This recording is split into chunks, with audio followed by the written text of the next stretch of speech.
Hello everyone, this is Suzanne Wagner. Thank you for joining me. We are doing the numerology and the astrology for November 15th, 2020. And yes, notice the sweater. So people make these comments about my clothing like they can tell what the weather is in California based on my clothing. And so now you can tell it's cold. So this is my big soft Icelandic sweater. So it's all nice and warm and cozy. So anyway, we are doing the numerology for today, and again, continuing the Happy Diwali for all the people in India and Bali and places.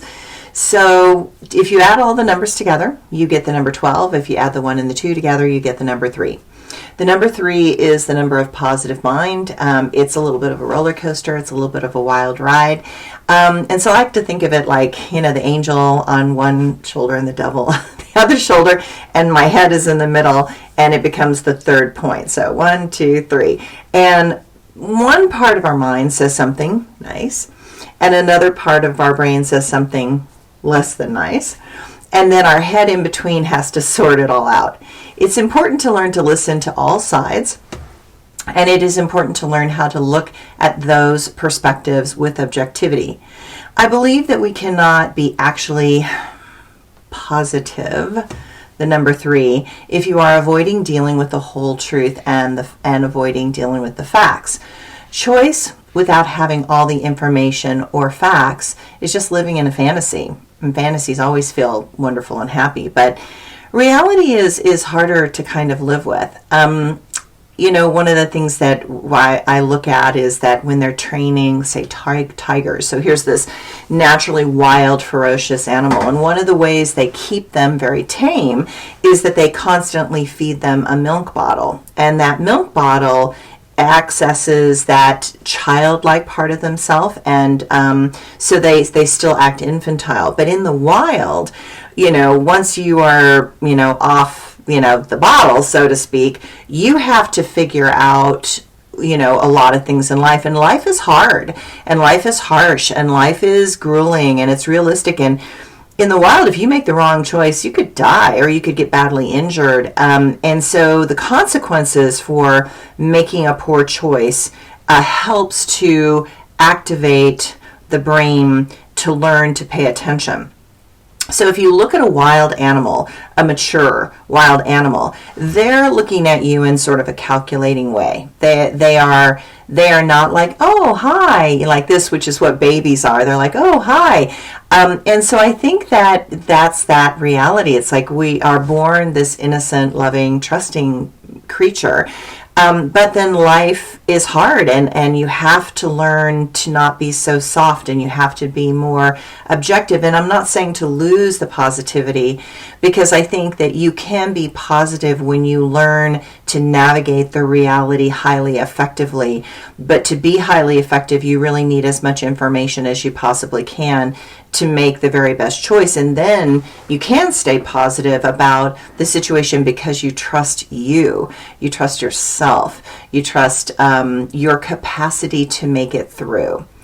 And I think that's really what the number 3 oftentimes is trying to teach us, that I think sometimes in our comfort, we get complacent. And when we get complacent, we stop learning, and when we stop learning, we go back into kind of a child mind that just wants to absorb everything that is out there in the world, whether it's good or bad or right or wrong, or, somebody's trying to manipulate you or not.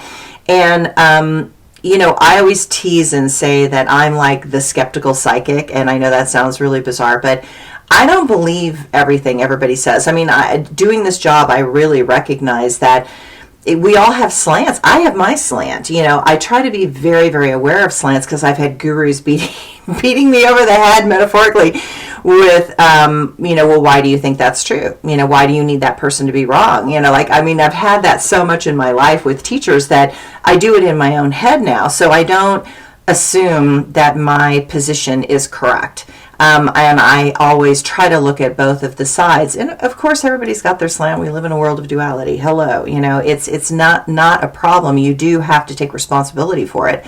And I think the number 3 day helps us to say, I need to listen to the positive side. I need to listen to the bullshit detector negative side. And I have to cognitively choose from being in the middle and looking at both. And to deny one can get you in a lot of trouble. Right? And so if you deny the positive, you can get really depressed and down and say, well, what's the point? What's the point of being here? And you can get suicidal. If you deny the negative, you potentially put yourself at risk, and you potentially put yourself in places where you could have a pitfall because you don't want to look at the negative, and you don't want to see that that person's actually bent on destroying you or something like that. And so that to me is this duality that we're constantly dancing with. And I like to think that there's the physical world, and then there's the spiritual world. The spiritual world is obviously very positive. The physical world is dense, and bad things happen here. Humanity is not the nicest creature on this planet, for sure. And so you are that bridge between that higher self and that lower self, or the primal brain and the higher functioning brain. And I think that we battle that. We battle those two on the inside. And so today, just notice that. All right, the astrology today. The planet of love and money, Venus, is making several challenges to planets in Capricorn this week, precisely on the 15th, which is today, and the 19th. It's a rare opportunity to review where your values are coming into manifestation, or where you should look at the choices that have been destabilizing for you. Be diplomatic in how you communicate boundaries. With what is coming our way, basically our way, it's time to get really serious about budgeting. This holiday, we need to be very frugal and very, very careful. With the new moon in Scorpio, there is a need for a fresh beginning. Moving forward is going to require new skills and abilities to discipline ourselves. Humanity struggles with our big brain and the ability of self-discipline. From this point on, either that balance or that imbalance will determine your destiny going forward. Start by noticing what things are behaviors that make patterns that promote dysfunction in your life. Notice those patterns of excess, because we're dealing with Neptune and Pisces. And those are often things like addiction, overspending, overworking, trauma, drama, etc. After all, we live on this highly addictive planet. We have neurological patterns that are biological imperatives passed down from our ancestors.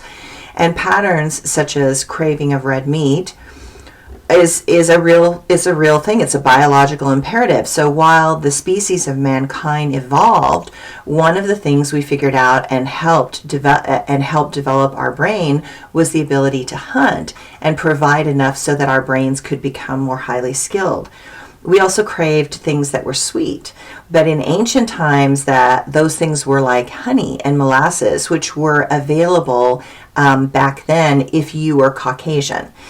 Sugar actually comes from the tropics. So if you have a tropical ancestry, you would crave sugar. But the signal if you're Caucasian is that your brain is needing a mineral, such as chromium, which is molasses, or amino acids, which is actually honey. And so we're in a time when we need to look at what the junk is in our life, or the junk that we create in our life. So junk can be, as in junk food, addictions, habits that are counterproductive, certain internet addictions, certain cultural addictions and identities. And so, it's time to get rid of the junk that is material, spiritual, emotional, or physical. And we can accomplish so much if we rid ourselves of this addictive pattern of consuming junk. While we are working to get back to what is real and life-affirming, there are those that are still hooked in their patterns that feel the addiction within. We cannot help some find the deeper meaning and beauty in life until they are ready. But what we are creating is a type of purposefulness and meaning to our life. There is a lot of fear happening right now around confrontations. There have been so many heavy emotional situations, every one of us will be forced to confront uncomfortable situations in our life, and that is what helps us emotionally grow and psychologically mature. The game is always about understanding the meanings that you randomly give certain things. What motivates us? For myself, my motivation is what elicits compassion and concern. While approval is important if you are still working on certain socially inclusive levels of consciousness, right now that inclusion has become relatively less important. Situations are demanding us to do something, to sacrifice, and to take action. Exaggeration is not only a bad idea, but counterproductive. Exaggeration is a form of insecurity and about not feeling good enough. But such actions make others suspicious as they detect that something is unclear and not true. Notice words and actions that are designed to subvert what you believe you know. It is important to notice that you are being force-fed information designed to confuse and conflate. Okay, so my quote for today is what I just said. Exaggeration is not only a bad idea, but counterproductive. Exaggeration is a form of insecurity, an expression of not feeling good enough. But such actions make others suspicious as they detect something that is unclear and potentially not true. Notice words and actions that are designed to subvert what you believe you know. It is important to notice that you are being force-fed information designed to confuse and conflate. All right, and my blog for today. For many lifetimes, I looked away to keep my fear of the truth at bay. It worked for a time. My illusions were fine. But my heart ached for more, and I felt empty and poor. But I liked my bubble. It felt safe and secure. But it could not stop truth's allure. Eventually, I decided to take a peek at what was beyond that I refused to speak. What came next was a shock that destroyed all the illusions that I had employed. I saw my bubble as a barrier to pain, feelings that could consume and constrain. But when those feelings broke through my wall, all fear and resistance began to fall. What remained was my expanded self. Energy and power that I had put on a shelf came back into my soul with a force of light that lifted my soul above the human plight. Wholeness can give something illusion cannot. After all, wisdom can be experienced, but never bought.